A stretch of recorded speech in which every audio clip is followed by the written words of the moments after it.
بسم اللہ الرحمن الرحیم۔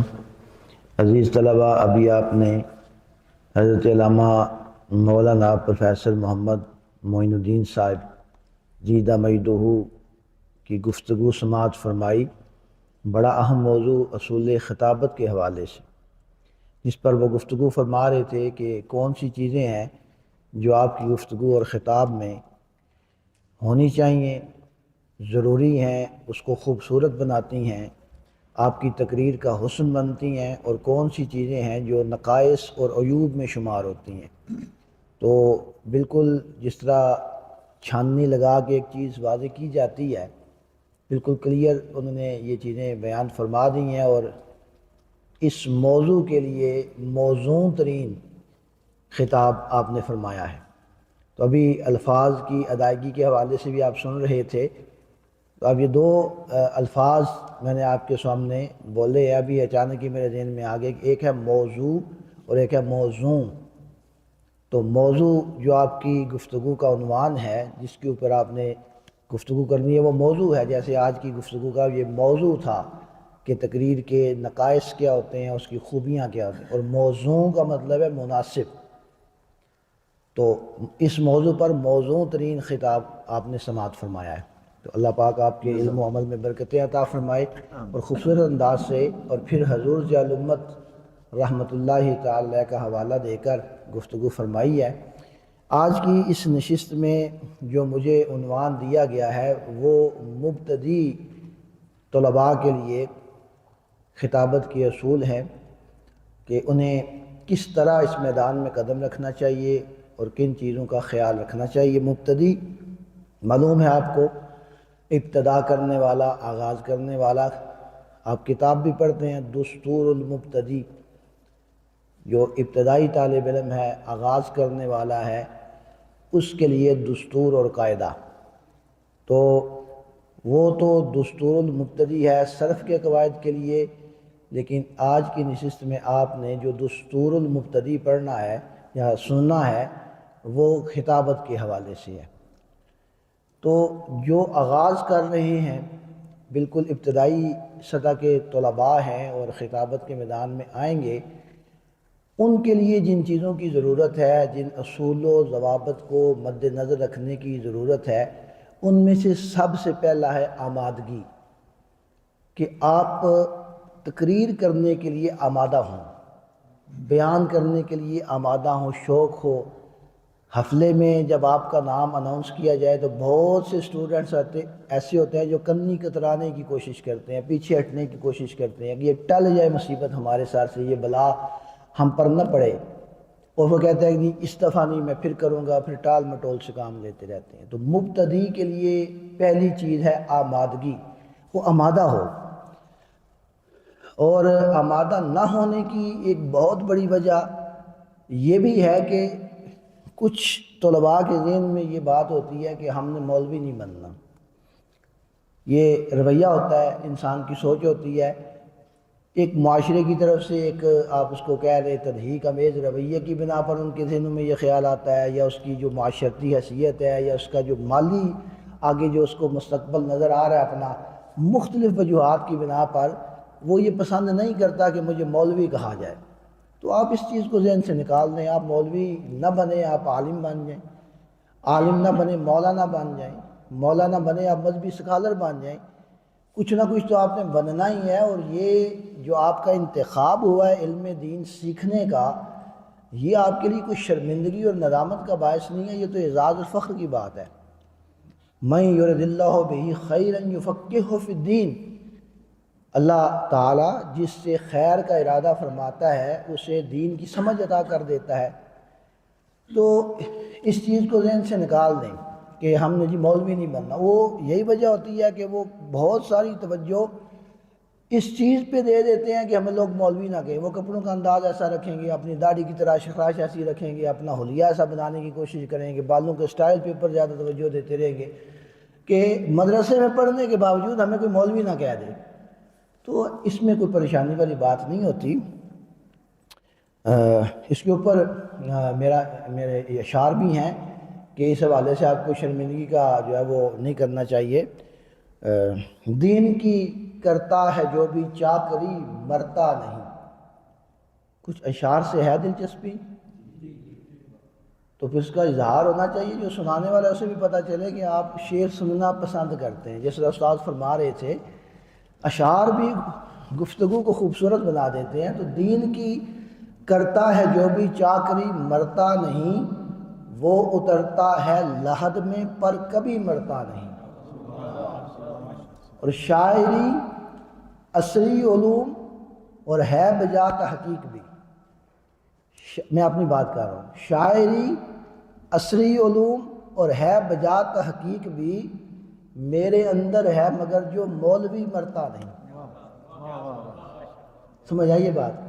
تو یعنی اس ادارے میں رہ کر آپ مختلف علوم حاصل کریں گے، اسناد حاصل کریں گے، علوم جدیدہ بھی پڑھیں گے، قدیمہ بھی پڑھیں گے، انگریزی بھی پڑھیں گے۔ استاد ماشاءاللہ انگریزی کے ماہر آپ کے سامنے بیٹھے ہوئے ہیں، اور آپ علوم عربیہ اسلامیہ پڑھیں گے، فارسی زبان آپ پڑھیں گے، علوم آپ کافی پڑھیں گے یہاں پر رہ کر۔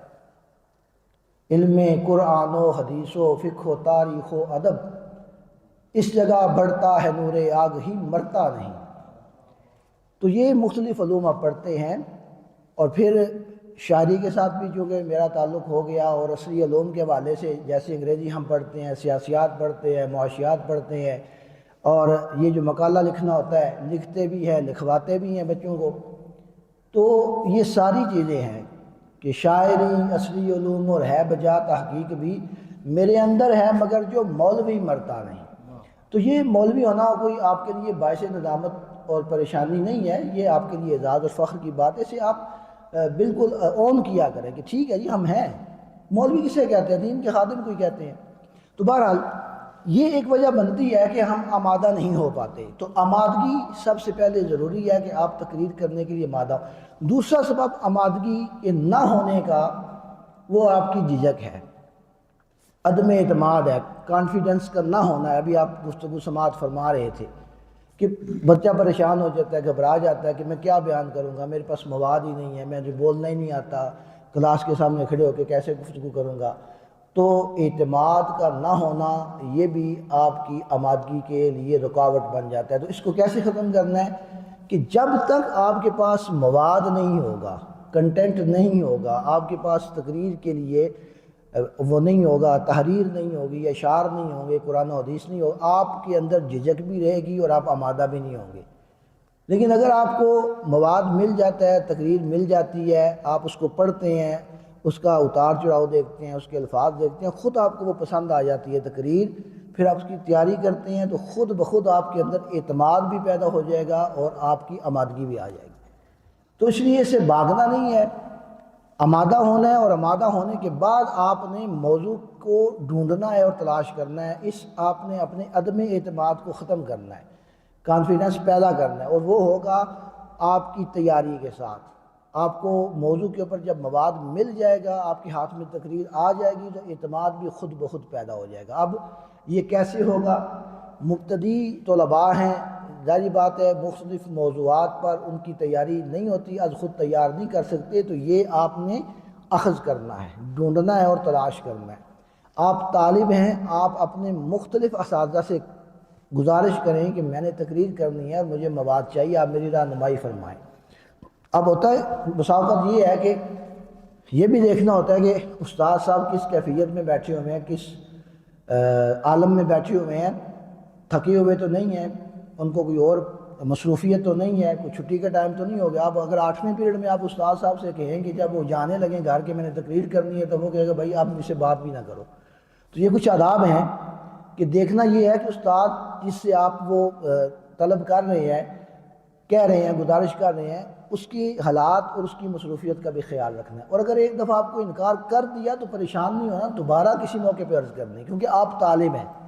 ایک استاد سے، دوسرے سے، تیسرے استاد صاحب سے زیادہ آپ استفادہ کریں۔ بسا اوقات اس طرح بھی ہوتا ہے کہ استاد صاحب رہنمائی کرنے سے ہاتھ اس لیے کھینچ لیتے ہیں کہ ایک بچہ آیا، اس کو تقریر لکھ کر دی مقابلے کی تقریر، لیکن اس نے تقریر کا حق ادا نہیں کیا۔ لکھنے والے نے بڑی محبت سے لکھی، اب ظاہر ہے جب مقابلے کے لیے تقریر لکھنی ہے، استاد نے بھی اس کے سارے آداب کا خیال رکھنا ہے، موضوع کا حق ادا کرنا ہے، اس کی تمہید بنانی ہے، اشعار ایڈجسٹ کرنے ہیں، اس کو اوپر لے کے جانا ہے، اس کا اختتامیہ بنانا ہے، یعنی مقابلے کے سارے آداب پورے کرنے ہیں۔ لیکن جب وہ ناکام ہو گیا بچہ، اس سے پوچھا استاد صاحب نے، بھائی تمہاری تقریر کیوں نہیں اچھی ہوئی؟ وہ جناب میں گھر چلا گیا تھا۔ یعنی تقریر میں نام لکھوایا، استاد کو سے تقریر لکھوا لی۔ اب 5 منٹ کی تقریر لکھنے کے لیے استاد نے جو ذہن بنانا ہے، جو دماغ سوزی کرنی ہے، جو سوچ بچار کرنی ہے، جو اشعار ایڈریس کرنی ہے، اس کے اوپر آدھ پون گھنٹہ اس کا لگ جانا ہے۔ اتنی محنت استاد نے کی اور بچے نے پرواہ ہی نہیں کی، وہ گھر چلا گیا جی، اس نے سیریس ہی نہیں لیا۔ تو جب آپ نے مقابلے میں جانا ہے تو مقابلے کے لیے پھر آپ نے اس کے آداب پورے کرنے ہیں، سیریس لینا ہے، پوری محنت کرنی ہے۔ مقابلے کے لیے صرف اس لیے نہیں تقریر کی جاتی کہ آپ اسٹیج پہ جلوہ نما ہو جائیں اور آپ کا نام آ جائے۔ جب بچہ سیریس ہی نہیں لے گا ایک چیز کو تو پھر استاد بھی رہنمائی پر آمادہ نہیں ہوگا۔ تو اب اگر آپ نام لکھوا کے تقریر لے کر گھر چلے جاتے ہیں، تیاری ہی نہیں کرتے، تو پھر دوسری مرتبہ استاد صاحب بھی سوچیں گے کہ میں اس کے ساتھ کس طرح تعاون کروں۔ تو یہ اسباب ہو سکتے ہیں۔ تو آمادگی کے حوالے سے میں آپ سے بات کر رہا ہوں کہ آپ پھر اساتذہ سے جب چیزیں اخذ کرتے ہیں، استاد شفقت فرما دیتے ہیں۔ کوئی آپ کو کہے گا کہ فلاں جگہ سے وہ مضمون پڑھ لو، ضیاء رم چھپا ہے، کوئی کہے گا ضیاء القرآن کی فلاں آیت کی تفسیر دیکھ لو، کوئی کہے گا کہ جناب یہ حدیث ہے ریاض الصالحین سے، یہ یا اپنی طرف سے آپ کو کوئی پیرا لکھوا دے گا، یعنی کچھ نہ کچھ آپ کو دے دیں گے، اور کچھ شفقت کر کے آپ کو پوری تقریر بھی لکھ کر دے دیں گے۔ تو اب آپ تک جب تک آپ کے پاس تقریر نہیں آ جاتی، یہ تگو کرنا آپ کا کام ہے۔ اور آج تو آپ کے پاس اور بھی آسانی ہے، آپ موبائل سے سب کچھ کرتے ہیں، اگر نہیں کرتے تو علم حاصل نہیں کرتے۔ جو میرا شکوہ رہتا ہے طلباء سے کہ موبائل ہر کام کے لیے آپ استعمال کر لیں گے، اگر نہیں کریں گے تو کتابیں ڈاؤن لوڈ کرنے کے لیے نہیں کریں گے، آرٹیکلس لینے کے لیے نہیں کریں گے، تحقیق کے لیے نہیں کریں گے۔ آج آپ اگر صرف گوگل پر بھی اپنا کوئی عنوان لکھ کر سرچ کریں تو بہت سے آرٹیکلز آپ کے سامنے آ جائیں گے۔ آپ لکھیں فلاں چیز پر، آپ لکھیں پھول پر اشعار، تو بہت سے اشعار آ جائیں گے۔ آپ لکھیں سیرت النبی صلی اللہ علیہ وسلم پر تقریر، تو کئی آپ کے سامنے آرٹیکلز آ جائیں گے۔ تو یہ بھی ایک طریقہ کار ہے کہ آپ اپنے سرچ سے بھی تقریر تیار کر سکتے ہیں، لیکن پھر اس میں یہ ہوگا کہ اس کو آپ اپنے اساتذہ سے چیک کروا لیں کہ اس میں جو حدیث بیان کی گئی ہے، جو واقعہ بیان کیا گیا ہے، جو حقائق بیان کی گئی ہے، اس کی استنادی حیثیت کیا ہے، وہ اوتھینٹک ہے یا نہیں ہے۔ تو اس سے بھی آپ استفادہ کر سکتے ہیں، اور ضرور کرنا چاہیے۔ یہ جو آپ کے پاس ٹولز ہیں، یہ موبائل وغیرہ ہے، نیٹ کی سہولت آپ کے پاس موجود ہے، سافٹ ویئر مختلف بنے ہوتے ہیں، ایپس بنی ہوتی ہیں، یہ اس سے فائدہ اٹھائیں، اس کو مثبت استعمال کریں، اور اس سے بھی آپ اپنی تقاریر لے سکتے ہیں۔ علماء کرام کے خطابات سن کر بھی تیاری کی جا سکتی ہے، لیکن اس میں بھی پھر وہی بات آ جاتی ہے کہ آپ نے جو چیز لینی ہے اس کو اساتذہ سے چیک کروا لینا ہے کہ یہ چیز مستند ہے کہ نہیں ہے۔ تو یہ تیاری کا مرحلہ ایک ہو گیا۔ تو آپ نے آمادگی کے لیے اور اعتماد کے لیے اپنی تیاری کرنی ہے، اور پھر جو دوسرا اس سے اگلا مرحلہ وہ ہے اختصار کا۔ یہ بڑی اہم بات کی ہے استاد محترم نے، میں اس کا بڑا قائل ہوں۔ اختصار کی میں آپ کو یہ بات بتاؤں کہ میرا بیٹا ہے، 4 سال کی عمر میں نے اسے تقریر کی طرف لگایا، میری خواہش تھی کہ اس کے اندر کانفیڈنس پیدا ہو۔ اب جو پہلی تقریر اس نے کی ہے وہ صرف 3 جملوں پر مبنی ہے، صرف 3 جملوں پر مبنی تقریر ہے، لیکن تقریر مکمل ہے۔ تو وہ 3 جملے یہ ہیں: بسم اللہ الرحمن الرحیم، اللہ تعالیٰ کو اپنے پیارے نبی سے بہت محبت ہے، جو آپ کی پیروی کرتا ہے اللہ تعالیٰ اسے بھی اپنا محبوب بنا لیتا ہے، شکریہ۔ بس یہ مکمل تقریر اس کو سکھائی اور اس نے کی۔ اور جب وہ اسکول میں داخل ہوا تو کسی موقع پر کوئی گیسٹ آئے تو اساتذہ نے کہا کہ تقریر، اس نے یہی 3 جملے پڑھے اور کانفیڈنس پڑھ لی، اور وہ بڑے خوش ہوئے۔ تو اب دیکھیں بچے کا لیول کیا ہے، جس لیول کا وہ بچہ ہے، جس عمر کا بچہ ہے، جس ذہنی سطح کا بچہ ہے، اتنی ہی تقریر آپ نے اسے کروانی ہے یاد۔ اسی طرح ایک اور تقریر تھی کہ قوت عشق سے ہر پست کو بالا کر دے، دہر میں اس میں محمد سے اجالا کر دے، میرا پیارا وطن پاکستان اسلام کے نام پہ قائم ہوا، اسلام کی روح عشق مصطفیٰ ہے، آؤ عشق مصطفیٰ کی دولت سے پوری دنیا پہ چھا جائیں۔ یہ مکمل تقریر ہے۔ اب یہ 3-4 سال کا بچہ کرے گا، اس کی توتلی زبان ہوگی، اس کا لہجہ نرم ہوگا، تو لوگ ایک تو اس لیے سنیں گے کہ یہ بچہ تقریر کر رہا ہے، دوسرا اگر یہ 3-4 جملے بھی کریکشن کے ساتھ بول دیے، جس طرح استاد محترم فرما رہے تھے کہ جو آپ بول رہے ہیں وہ صحیح بولیں، آپ کا تلفظ اچھا ہو، آپ کا لہجہ اچھا ہو، آپ کی ادائیگی اچھی ہو. تو اگر آپ نے 3-4 جملے بھی صحیح اس بچے نے بول دیے تو لوگ کہیں گے واہ واہ ماشاء. اب اس نے گھر میں سنائی ہے، جہاں بھی کہیں سنائی ہے رشتہ داروں کے سامنے، سب نے، کسی نے یہ نہیں کہا کہ یہ کیا تقریر ہے بھائی 3 جملے ہیں، نہیں، سب نے اس کو اپریشیٹ کیا. تو یہاں سے آغاز ہوا. اب جب آپ حفلے میں آتے ہیں، تقریر کرتے ہیں، تو آپ کا اس کے اوپر زور نہیں ہونا چاہیے کہ آپ نے 10-15 منٹ کی تقریر کرنی ہے.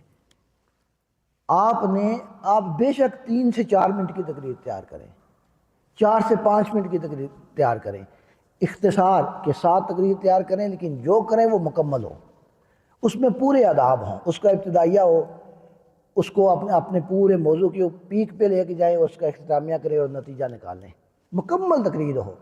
اس کا پھر اندر اشعار بر محل اس کو آپ اس کے اندر وہ ایڈجسٹ کریں. تو اختصار سے آپ اپنا آغاز کریں. خاص طور پر جو مبتدی طلباء ہیں ان کو اختصار کے اوپر توجہ دینی چاہیے. یہ آپ اس چیز کو نہ دیکھیں گے کہ میں نے وقت اتنا لگانا ہے اور میں نے آج یہ کر دیا اور وہ کر دیا، اس طرح نہیں کرنا. تقریر کو طول دینے کی بجائے اس کی گرفت کے اوپر زیادہ زور دیں کہ آپ نے 10 سے 15 منٹ تقریر کرنے کی بجائے آپ نے 3 سے 4 منٹ کرنی ہے یا 4 سے 5 منٹ کرنی ہے، لیکن اس کے اوپر آپ کی مکمل گرفت ہو. جیسے استاد فرما رہے تھے، کہیں سے آپ بھولیں نہیں، کہیں سے اٹکے نہیں، کہیں آپ کی رفتار تیز نہ ہو جائے، کہیں جو ہے وہ آپ کا جملہ غلط نہ ہو جائے، الفاظ کی ادائیگی غلط نہ ہو. جو آپ کی تیاری ہو وہ پرفیکٹ ہونی چاہیے، اس میں کمی نہیں ہونی چاہیے. یہ مبتدی اسٹوڈنٹس کے لیے خاص طور پہ. تو اختصار، آمادگی اور تقریر کی تیاری کے لیے میں نے آپ کو بتا دیا کہ اساتذہ سے رابطہ کریں، آپ نیٹ سے سرچ کریں، مختلف کتابیں دیکھیں. تو اس کے بعد پھر اختصار اور تیاری، ایک ہے کہ اپنے مواد کی تیاری کرنی ہے، ایک ہے کہ آپ نے تقریر کی تیاری کرنی ہے. اب جب آپ کے پاس مواد آ گیا، ایک اچھی تقریر آپ کے پاس آ گئی ہے، اس کے بعد آپ نے محنت کرنی ہے، لفظ بلفظ اس تقریر کو یاد کرنا ہے، رٹا لگانا ہے. مطلب یہ ہے کہ آپ چونکہ مبتدی کی ہم بات کر رہے ہیں، لفظ بلفظ آپ نے اس تقریر کو یاد کرنا ہے، بار بار دہرانا ہے. اس کا طریقہ کار یہ ہے، پہلے آپ نے ایک پیرا یاد کیا، پیرے کو یاد کر کے دہرا لیا زبانی. آپ یہ ٹارگٹ رکھیں کہ میں اس وقت تک آگے نہیں جانا جب تک میں بغیر غلطی کیے یہ پیرا نہیں پڑھ لوں گا، بغیر بھولے ہوئے پیرا نہیں پڑھوں گا. ایک پیرا یاد ہو گیا، دوسرا یاد کرنا شروع کر دیا، پھر دونوں کو ملا کر پڑھیں. پھر یہ ٹارگٹ رکھیں کہ جب تک میں اس میں بغیر غلطی کے نہیں پڑھوں گا آگے نہیں جاؤں گا. یعنی محنت کریں کہ خوب محنت کریں، کیونکہ مبتدی طالب علم ہے، آپ اپنے سینے سے نہیں بول سکتے، اپنے علم سے نہیں بول سکتے، خالی ذہن، بالکل کچھ بھی پاس نہیں ہے. تو جو آپ کو ورق کے اوپر لکھی ہوئی چیز ملی ہے وہ ازبر کرنی ہے.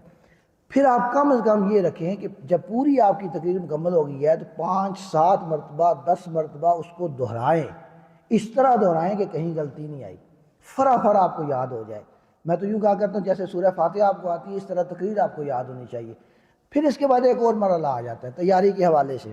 ایک ہے مواد کی تیاری، ایک ہے تقریر کی تیاری.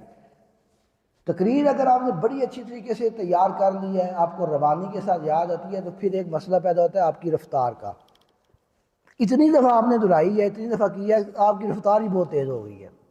آپ اپنے اعتبار سے تو بڑے مطمئن ہیں کہ میں نے بڑی اچھی تقریر تیار کی ہے، کمرے میں آپ بیٹھ گئے ہیں، دروازہ بند کر لیا اور آپ نے بلند آواز سے پڑھی، اشاروں کے ساتھ پڑھی، باڈی لینگویج آپ کی ٹھیک ہے، ہر چیز ٹھیک ہے، لیکن آپ کو نہیں محسوس ہوگا. لیکن جب آپ سنا رہے ہیں تو سننے والے جو ہیں وہ ان کے اوپر سے گزر جائے گی کہ پتہ نہیں کیا کہہ رہا ہے.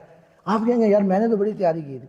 وجہ یہ ہے کہ اتنی زیادہ تیاری کرنے سے آپ کی رفتار بہت تیز ہو گئی، ٹھہراؤ نہیں رہا.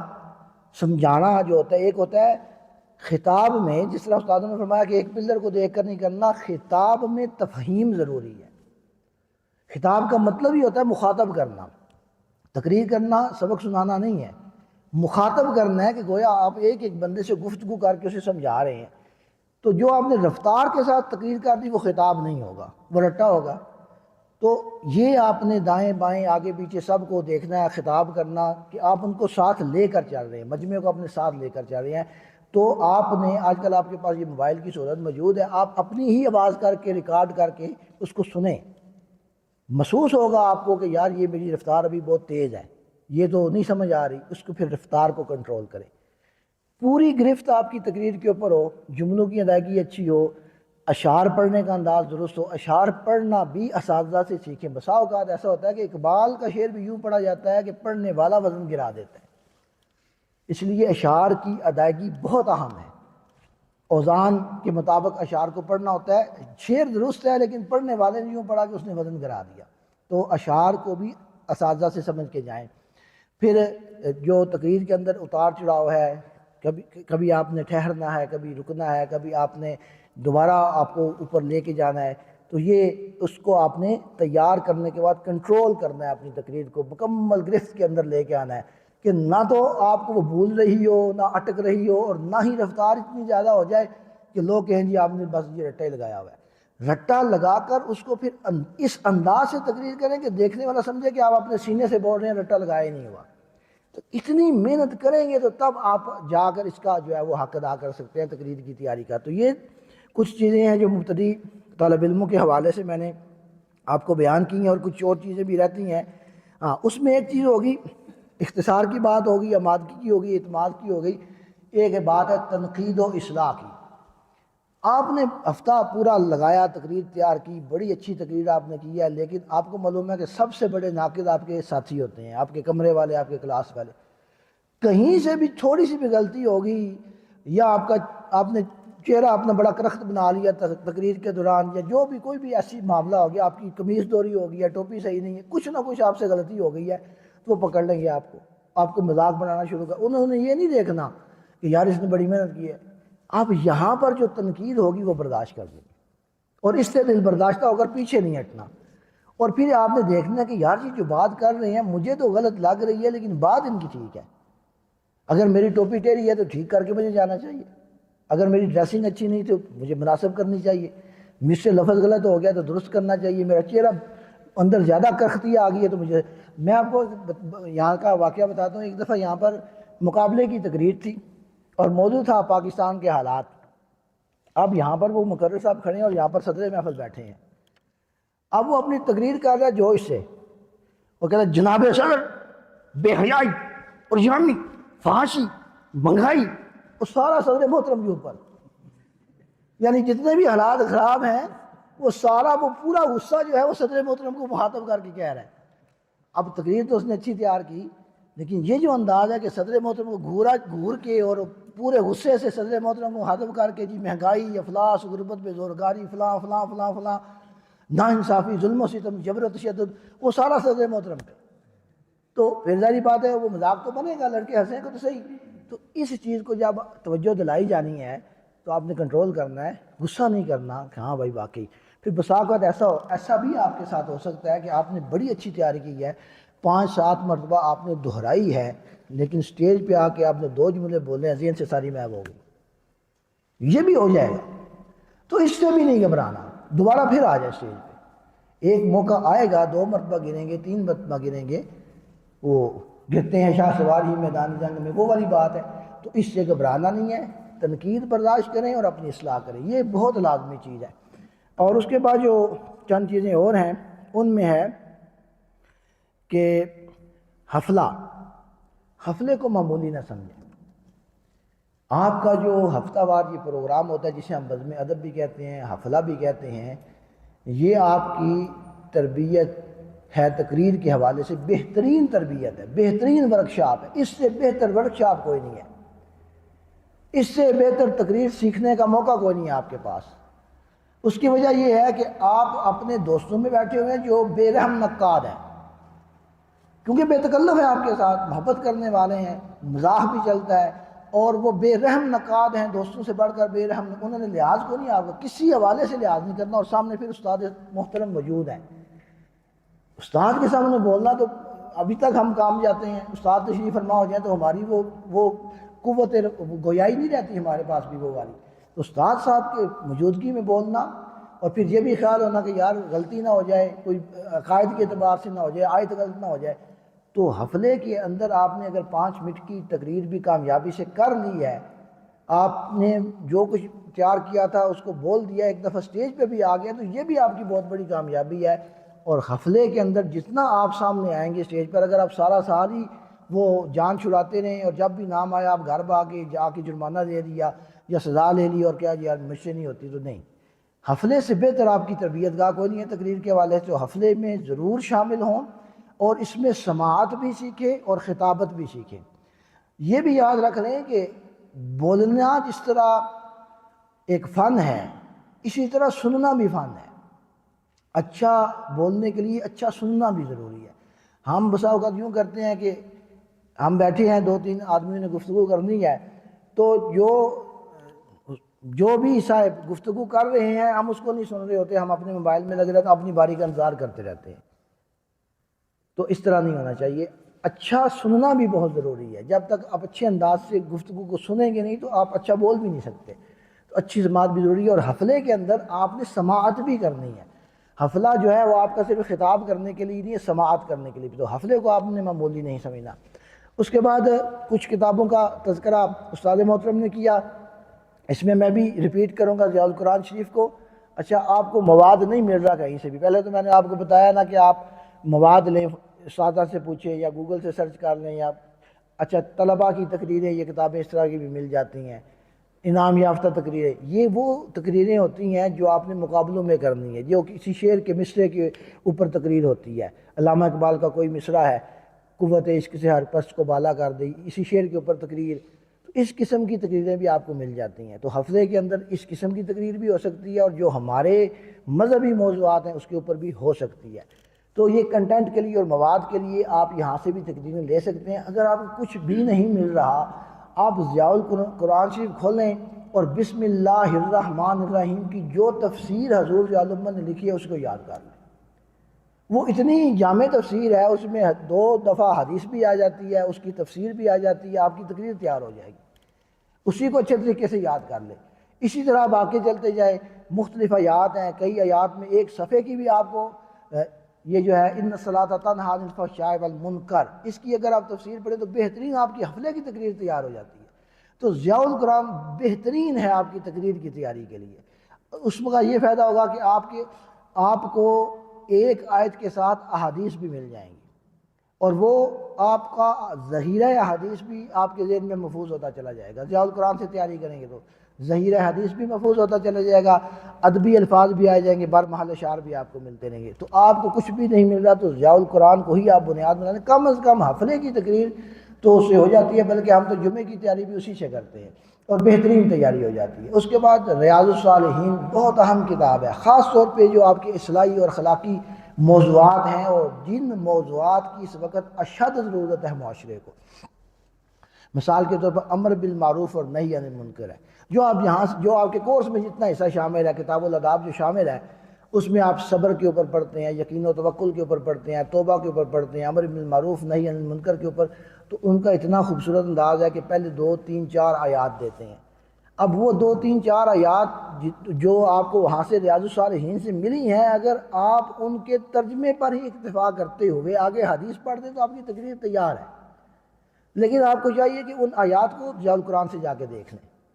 ضیاء القرآن سے آپ کو کچھ نہ کچھ مواد مل جائے گا 3 4 آیات کے ضمن میں، اور ہو سکے تو ساتھ بیان بھی دیکھ لیں، کوئی اور تفسیر بھی دیکھ لیں، اور پھر اسی موضوع کے اوپر جو ریاض الصالحین میں احادیث ہیں وہ آپ ساتھ تیار کر لیں۔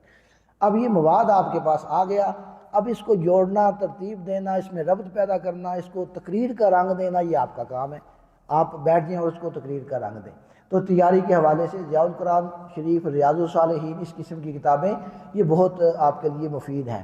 اور ساتھ جیسے کہ اشعار کے لیے کلیات اقبال تجویز کی گئی ہے، اور اسی طرح گلستان سعدی وغیرہ، تو یہ چیزیں بھی بہت ضروری ہیں۔ اب اس میں ایک اور چیز کی بھی خیال رکھیں کہ آپ کو ساتھ ہی ساتھ آیات اور احادیث زبانی یاد کریں۔